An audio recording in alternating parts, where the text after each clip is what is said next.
Hello সবাইকে, নতুন একটা ভিডিওতে ওয়েলকাম। এটা হচ্ছে আমাদের দীঘার পরবর্তী ব্লগ। তো আমরা দুপুরবেলা রেডি হয়ে চলে গেছিলাম উদয়পুর বিচে। তো আমরা ভেবেছিলাম যে আমরা যেহেতু অল্প টাইম নিয়ে গেছি, তো আমরা এই দুদিনেই পুরো জায়গাটা কভার করতে চেয়েছিলাম। ওর জন্য আমরা দেরি না করে চলে গেছিলাম উদয়পুর বিচে। উদয়পুর বিচের ভিউটা একটু অন্যরকম। তো ওখানে দেখো প্রত্যেকে আলাদা আলাদা করে একটা টেন্ট মতো, মানে একটা ছাতা নিয়ে সবাই এখানে বসে আছে। তো আমরা ওখানে বসেছিলাম। তারপর আমরা এখানে কাঁকড়া, চিংড়ি এসব ট্রাই করলাম। আমি খুব একটা মাছ খেতে পছন্দ করি না, বাট আমার বড় ওই যে টুকটাক একটু পছন্দ করে। তো তারপরে আমরা ওখানে বেশ কিছুক্ষণ বসে টাইম স্পেন্ড করার পর আমরা কিছু ফটোশ্যুট আর ভিডিও তুলতে তুলতে প্রায় মাঝপথে এসে গেছিলাম। তো ওখান থেকে আমরা হেঁটে হেঁটে সমুদ্রের পাড় ধরে হেঁটে হেঁটে অনেকটা পথে হেঁটে আমরা চলে এসেছিলাম আমাদের নিউ দীঘায়। ওখানে দেখো জল কত নিচে নেমে গেছে। আমরা এত লেট করে ফেলেছিলাম ফটো ভিডিও করতে। তো যাই হোক, বেশ এনজয়ও করছিলাম টাইমটা আমরা একসঙ্গে দুজনে। তারপর আমরা এখান থেকে যাচ্ছিলাম রুমে ফোন রেখে আমরা গেছিলাম সমুদ্রে। তো তারপরে সন্ধ্যার টাইমে রেডি হয়ে গেছি। এখন বেরোবো আমরা মন্দির দেখতে যাওয়ার জন্য। যেহেতু আমরা প্রথম দিন দীঘায় এসে সারাদিনটা এদিক ওদিকে ঘুরলাম, তো তাই ভাবলাম যে আগে মন্দিরটাই দর্শন করা যাক। সন্ধ্যার সময় সুন্দর একটা হোয়াইট ড্রেস পরে বেরিয়ে গেছি, কেমন লাগছে জানিও সবাই। তো এখান থেকে বেরিয়ে একটু সন্ধ্যার টাইমে আমরা গেছিলাম বাইরের দিকে, দেখি টোটো অটো কিছু পাওয়া যায় কি না। তো প্রত্যেকে একটা সাজেশান দিই, যদি কখনো মনে হয় যে দুজনে গিয়ে দীঘা ঘুরবো, অবভিয়াসলি অটো নিতে পারো। তার কারণ এখানে অটো প্যাসেঞ্জার ওয়াইজ চলে, একটু ওয়েট করতে হয়। বাট টোটো, তোমাকে যদি বলা হয় টোটোতে যাওয়ার কথা, তো তুমি যাবে ঠিকই, বাট 5 জনের ভাড়া তোমাকে দিতে হবে। তুমি দুজন যাও, তবুও তোমাকে 5 জনের ভাড়া দিতে হবে। তো সেই কারণে আমাদের যেহেতু ডিস্টেন্সটা একদম কাছেই ছিল, ওর জন্য আমরা দুজন সন্ধ্যার টাইমে দুজনের হাত ধরে হাঁটতে হাঁটতে চলে গেছিলাম মন্দিরের কাছে। তার কারণ তোমরা যারা দীঘায় এসছো সবাই জানো যে নিউ দীঘার থেকে মন্দিরটা খুব একটা দূরে নয়, একদমই কাছে। তো আমরা দেখো সন্ধ্যার টাইমে বেশ অনেক লোক দেখছিলাম হেঁটে হেঁটে যাচ্ছে। আর এটা হচ্ছে দীঘা স্টেশন। এই স্টেশন থেকেই ট্রেন ধরে হাওড়া যাওয়া যায়, আরও অন্য অন্য জায়গায় যাওয়া যায়। তো স্টেশন থেকে বেরিয়ে সামান্য একটু সামনে হেঁটে গেলেই দীঘার মন্দির। তো এখানে প্রচুর ভিড় ছিল, তার কারণ মন্দিরে চটি পরে ঢোকা যাবে না, তাই কারণে এখানে সবাই চটিটা জমা করে। আমরাও ওখানে চটিটা জমা করলাম, করে আমরা দেখো হাঁটতে হাঁটতে শুরু করেছি মন্দিরের ওখানে। তো ওখানে গেটে গিয়ে আমাদের দুজনকে দুই পাশে পাঠিয়ে দিয়েছে, ছেলেদের আলাদা মেয়েদের আলাদা লাইন। তো আমার বড়মশাই ওই পাশে, আমি ছিলাম এই পাশে। তারপরে আমরা ঢুকে গেছিলাম মন্দিরের মধ্যে। মন্দিরের ভিউটা সত্যি অসাধারণ। আমি এই প্রথম দীঘার মন্দির দেখছি, মানে অনেক বছর পর আমি দীঘাতে আসলাম। মন্দিরটা ভীষণ সুন্দর। সন্ধ্যার টাইমে প্রচুর ভিড় ছিল। আমরা যেহেতু উইকেন্ডে গেছিলাম, উইকেন্ডে এখানে একটু বেশিই ভিড় হয় শনি রবিবার দেখে। তার কারণ প্রত্যেকেই অনেকে দূর দূর থেকে আসে, তো অনেকের অনেক কাজ, সেগুলো ছুটি করে তারপর শনি রবিবারটা একটু বেশি ভিড় হয়। আর মন্দিরের চারিদিকের ভিউটা দেখো, খুবই সুন্দর, স্পেসটা অনেকটা জায়গা।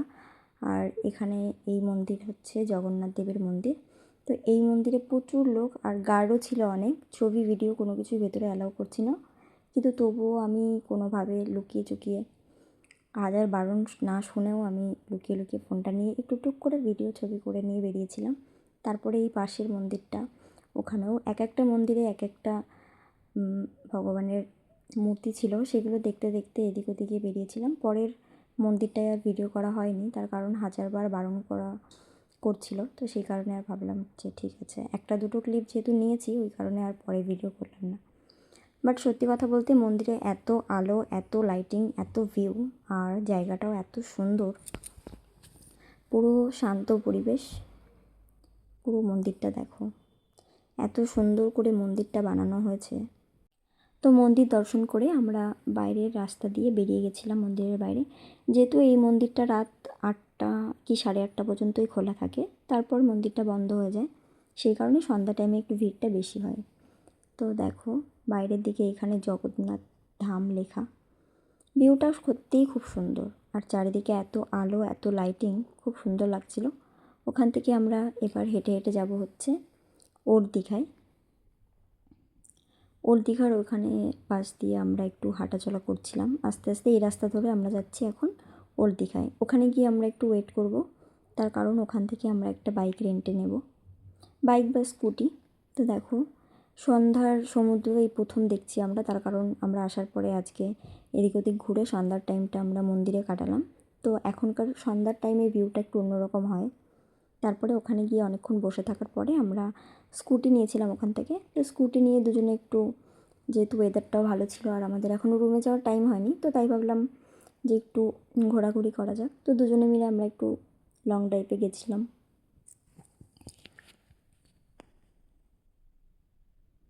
বরের সাথে হানিমুনে গেছি, একটু তো দরকার হয় না নিজেদের কিছু কোয়ালিটি টাইম স্পেন্ড করা।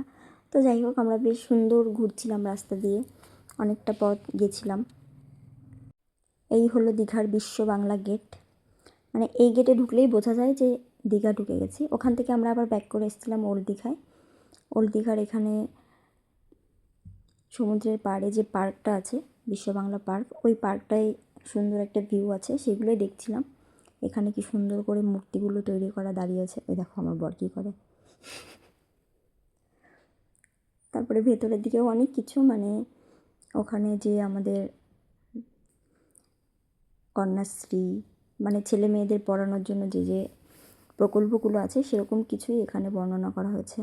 এখানে সাইকেল, তো আমি ভেবেছিলাম একটা রূপশ্রীর সাইকেল দেখতে পাইনি। যাই হোক, মজা করছিলাম। তো এইদিকে অনেকটা বসার জায়গা ছিল, সুন্দর লাইটিং করা ছিল, ভিউটা খুব সুন্দর। আমরা ওখানে ভেবেছিলাম একটু সমুদ্রের পাড়ে গিয়ে বসবো। তো আমরা দুজন বেশ পুরো জায়গাটা ঘুরে ঘুরে দেখছিলাম। যেহেতু আমরা দুজনেই এসেছি, তো ওই কারণে আমাদের খুব একটা অসুবিধা হচ্ছিল না। তারপর আমরা গেছিলাম সমুদ্রের পাড়ে। সমুদ্রের ঢেউটা দেখো, মানে সমুদ্রের এই ঢেউয়ের যে ভিউ, দিনে একরকম রাতে একরকম, জাস্ট অন্য রকমই লাগে। সমুদ্র যাদের পছন্দ তাদের তো ভীষণ পছন্দই, ভালোই লাগে। আর এরকম একটা ভিউ থাকলে আর কি চাই, মানে একজন আরেকজনের সঙ্গে বসে গল্প করার মতো একদম নিরিবিলি, মানে কেউ কাউকে বিরক্ত করার মতো নেই। তো ওখান থেকে বেরিয়ে আমরা এখানে একটু ঘোরাঘুরি করছিলাম। তারপরে যেহেতু অনেকটা রাত হয়ে গেছে, আমাদের ডিনার কমপ্লিট করতে হবে। তো এখান থেকে আমরা দুজন ডিনার কমপ্লিট করে বেরিয়ে গেছি। এখন যাব আমরা রুমে। অনেকটা রাতও হয়ে গেছে, আমাদের হোটেলের চেকিং টাইম হচ্ছে রাত 11টা, তার বাইরে থাকা যাবে না। তো মোটামুটি এখন প্রায় 10:30 মতো বেজেই গেছে। তো এখান থেকে আমরা যাচ্ছি আমাদের রুমে। অনেকটাই রাত হয়ে গেছে এখন, দুজনেই খুব টায়ার্ড, সারাদিন অনেক জার্নি হয়েছে, অনেক ঘোরাঘুরি হলো। তো কেবল একটা দিন ঘোরা হলো, এখনও কালকে খুব সকাল সকাল উঠবো, যাবো দীঘায় মোহনা দেখতে। যেহেতু মোহনায় যেতে হলে সকালে যেতে হবে।